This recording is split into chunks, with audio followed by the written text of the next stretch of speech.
गौरी कवि सारा दिन मोबाइल में घुसी रहती थी। टिकटॉक और इंस्टा देखते हुए गौरी सारा दिन गुजार देती थी। अभी गौरी कवि मोबाइल पर ऐड देख रही थी। इस कवि ने कितना सुंदर सूट पहना हुआ है। कालू तो मुझे कुछ नहीं लेकर देता। आज आने दो कालू को, उसकी खबर लेती हूँ मैं। अभी गौरी ऐसे ही खुद से बातें कर रही थी कि कालू कौवा आ जाता है। आओ आओ, मुझे तुम्हारा ही इंतजार था कालू। क्यों गौरी, क्या आज मेरे लिए कुछ मजेदार बनाया है तुमने? अरे नहीं कालू, ये देखो इस ऐड में कवि ने कितना सुंदर सूट पहना हुआ है। बस फोन पर ही लगी रहना गौरी, कभी तो उठकर भोजन भी बना लिया करो। मुझे बनाने की क्या जरूरत है, मैं अभी ऑर्डर कर देती हूँ। गौरी दिन ब दिन मोबाइल की आदी होती जा रही थी। मानो जी, अपना मोबाइल देना, मैंने माँ को कॉल करनी थी। रानो, तुम्हारा मोबाइल कहाँ गया? वो मानो जी, वो तो खराब हो गया है। हाँ रानो, वो मोबाइल पुराना भी बहुत था। मैंने कब से तुम्हें नया मोबाइल भी नहीं लेकर दिया। मैं करता हूँ पैसे जमा, तुम्हें नया मोबाइल लेकर दूंगा। अरे मानो जी, मुझे नए मोबाइल की क्या ज़रूरत है। मैंने तो बस माँ जी को कॉल करनी होती है। पैसे ज़ाया करने की कोई ज़रूरत नहीं है। रानो, तुम कभी मुझसे कुछ नहीं मांगती, लेकिन मैं मोबाइल ज़रूर लेकर दूंगा तुम्हें। अच्छा, मैं अब जाता हूँ काम पर। मानो जी, माँ जी से बात तो करवा देते आप मेरी। अच्छा बाबा, ये लो, पहले तुम बात कर लो, मैं फिर जाऊंगा काम पर। मानो चिड़िया रानो चिड़िया को मोबाइल निकाल कर देता है और रानो चिड़िया अपनी माँ से बात करने लगती है। अच्छा गौरी, मैं काम पर जा रहा हूँ। लेकिन गौरी कवि तो मोबाइल में गुम थी, जैसे गौरी को कालू की आवाज सुनी ही ना हो। कालू कौवा चला जाता है। तभी गौरी कवि को एक अननोन नंबर से कॉल आती है। गौरी कॉल उठाती है। अगर आप घर बैठे बैठे जीतना चाहती हैं 10,000 रुपए, तो अभी हमें अपना बैंक कोड बताएं। हाँ हाँ, मैं जीतना चाहती हूँ 10,000। गौरी कवि अपने बैंक का पासवर्ड बता देती है। जैसे ही गौरी कवि कोड बताती है, कॉल कट जाती है। अरे, ये क्या हुआ? अच्छा छोड़ो, मैं जाकर पता करती हूँ कि मेरे पैसे आए बैंक में या नहीं। गौरी कवि घर से निकलती है और बैंक जाती है। तोते भाई साहब, मेरे अकाउंट का बैलेंस चेक करके बताओ कितना है। जी मैम, मैं करता हूँ चेक। तोता बैलेंस चेक करता है और गौरी को बताता है। मैम, आपके अकाउंट में अभी 0 बैलेंस है। ये तू क्या कह रहा है? मेरे अकाउंट में अभी 10,000 आए हैं और उससे पहले भी मेरे अकाउंट में मेरे पैसे पड़े थे। मैम प्लीज, आप यहाँ कोई तमाशा नहीं करें, मैंने चेक किया है, बैलेंस 0 है। गौरी कवि तोते से लड़ने लगती है।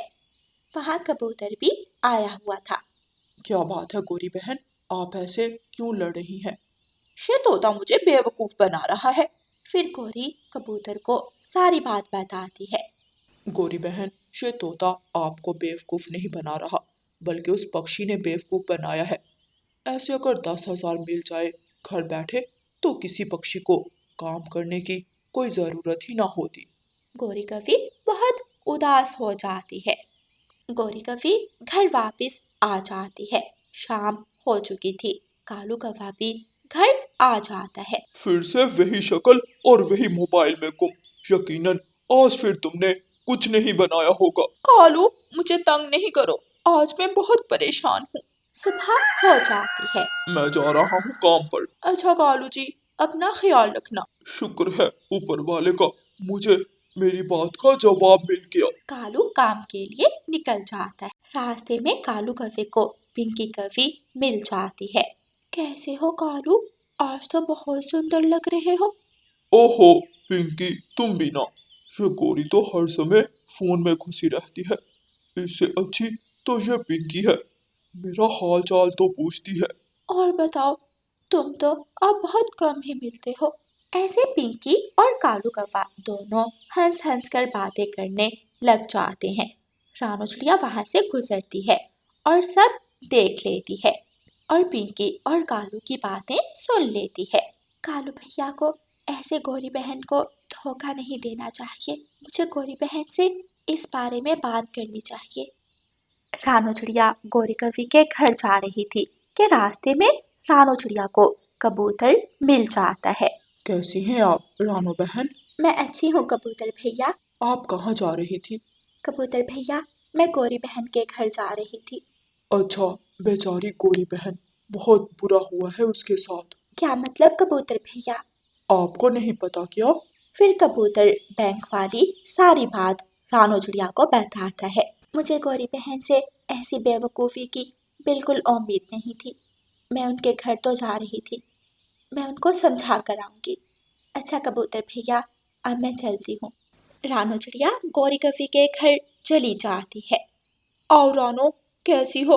अच्छा किया तुम आ गई, मैं बहुत उदास थी। मेरा आना बहुत ज़रूरी था गौरी बहन। रानो चिड़िया पिंकी और कालू वाली सारी बात गौरी कवि को बताती है। मेरी ही गलती है इसमें भी, मैं कालू को बिल्कुल भी समय नहीं देती। गौरी बहन, इस तरह अगर आप मोबाइल में घुसी रहेंगी तो आपके करीबी रिश्ते आपसे दूर हो जाएंगे और जब तक आपको एहसास होगा बहुत देर हो चुकी होगी। हाँ रानो, तुम बिल्कुल ठीक कह रही हो। मैं वादा करती हूँ, आज से पूरा समय दूंगी कालू को और इस मोबाइल से दूर रहूंगी। मुझे आपसे यही उम्मीद है। फिर शाम को जब कालू कौवा घर आता है। कालू जी, मैंने आज तुम्हारी पसंद का सारा भोजन बनाया है। अरे वाह, आज तो मेरी पत्नी को बड़ा प्यार आ रहा है मुझ पर। कालू और गौरी भोजन खाने लगते हैं और कालू सोचता है, मुझे गौरी को इस तरह धोखा नहीं देना चाहिए। मेरा कितना ख्याल रखती है गौरी। इस तरह गौरी और कालू के दरमियान की बढ़ती दूरी कम हो जाती है। प्यारे दोस्तों, इस कहानी को लाइक, अपने दोस्तों के साथ शेयर और चैनल को सब्सक्राइब करना बिल्कुल मत भूलना। आपका धन्यवाद। चिड़िया, आधे से ज़्यादा सर्दियों की छुट्टियां गुजर गई हैं, लेकिन अभी तक मेरी मुन्नी ने छुट्टियों का काम शुरू भी नहीं किया। मैं कल से अपनी बेटी को तुम्हारे पास भेज दिया करूँगी। तुम अपनी बेटी गुड़िया को तो पढ़ाती हो, मेरी बेटी को भी पढ़ा दिया करना प्लीज। मेरी बेटी गुड़िया ने तो अपना सारा होमवर्क ख़त्म कर लिया है। आप मुन्नी को भी भेज देना, मैं करवा दूँगी उसे भी होमवर्क। मगर तुम्हारी बेटी शरारती बहुत है, उसे कहना मुझे तंग मत करे। नहीं नहीं चिड़िया, अब तो वो शरारती नहीं है, अब तो वो बहुत अक्लमंद हो गई है।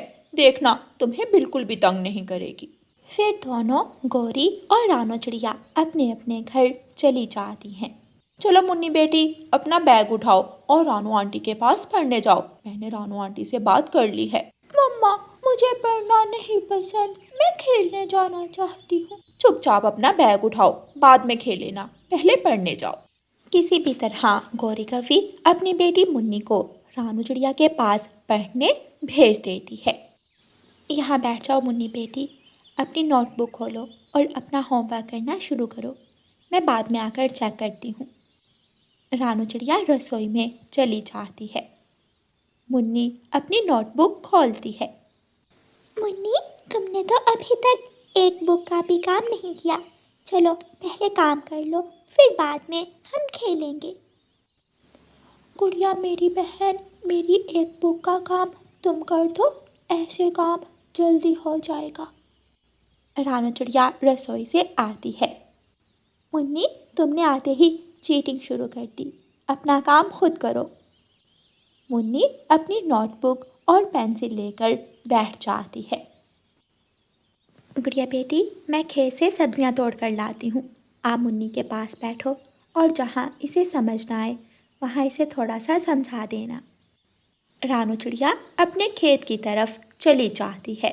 जैसे ही रानू चिड़िया घर से जाती है, मुन्नी अपनी नोटबुक बंद करके रख देती है। चलो गुड़िया खेलते हैं। नहीं, अभी नहीं, पहले तुम अपना होमवर्क करो। नहीं, पहले खेलूंगी, वरना मैं काम भी नहीं करूंगी।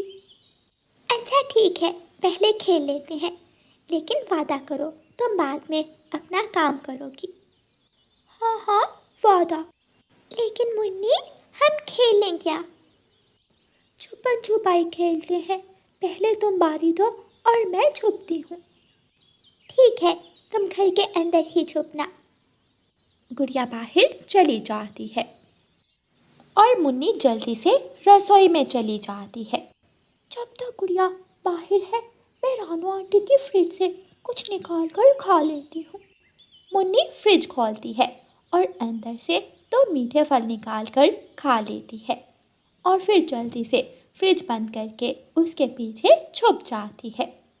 गुड़िया भी घर के अंदर आ जाती है। ढूंढ लिया, मैंने तुम्हें ढूंढ लिया। मुन्नी, तुम फ्रिज के पीछे हो, चलो जल्दी से बाहर आ जाओ। मुन्नी बाहर आ जाती है।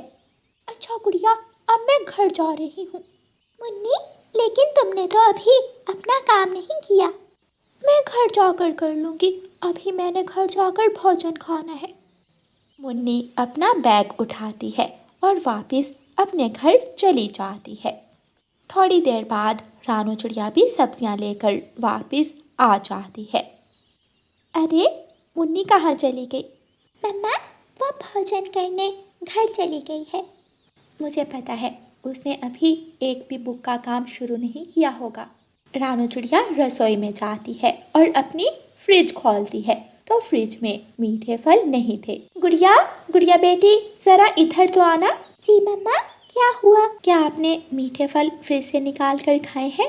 नहीं मम्मा, मैंने नहीं खाए। फिर कहाँ चले गए? इस तरह रोज मुन्नी रानू चिड़िया के घर पढ़ने जाती और जब गुड़िया और उसकी मम्मा रानू चिड़िया घर में नहीं होती तो उनकी रसोई से कुछ ना कुछ चुरा कर खा लेती। एक दिन रानू चिड़िया बाजार जाने लगती है। मुन्नी बेटी, आज आपने अपनी नोटबुक का सारा काम ख़त्म करना है। मैं बाजार जा रही हूँ। ख़त्म तो करूँगी, लेकिन काम नहीं, आपके घर का भोजन। मुन्नी ऐसा सोचती है। रानू चिड़िया अपने घर से निकलती है और मुन्नी रसोई में जाकर सब्जियां खाने लग जाती है। ओहो, मैं सामान के लिए टोकरी लाना तो भूल ही गई, अभी जाकर टोकरी लेकर आ। ऐसे कहते हुए रानू चिड़िया वापस घर जाती है। जब वो रसोई में जाती है तो वहाँ मुन्नी बैठी भोजन खा रही थी। तो तुम हो वो चोर जो मेरी रसोई से खाना चुराती हो।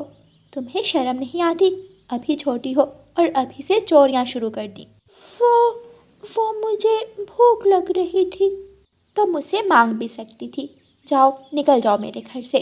तुम्हारे पढ़ाने लिखाने का क्या फ़ायदा जब तुमने मेरे ही घर में चोरियां करनी है। मुन्नी गुस्से में अपना बैग उठाती है और अपने घर चली जाती है। क्या हुआ मुन्नी बेटी, रो क्यों रही हो?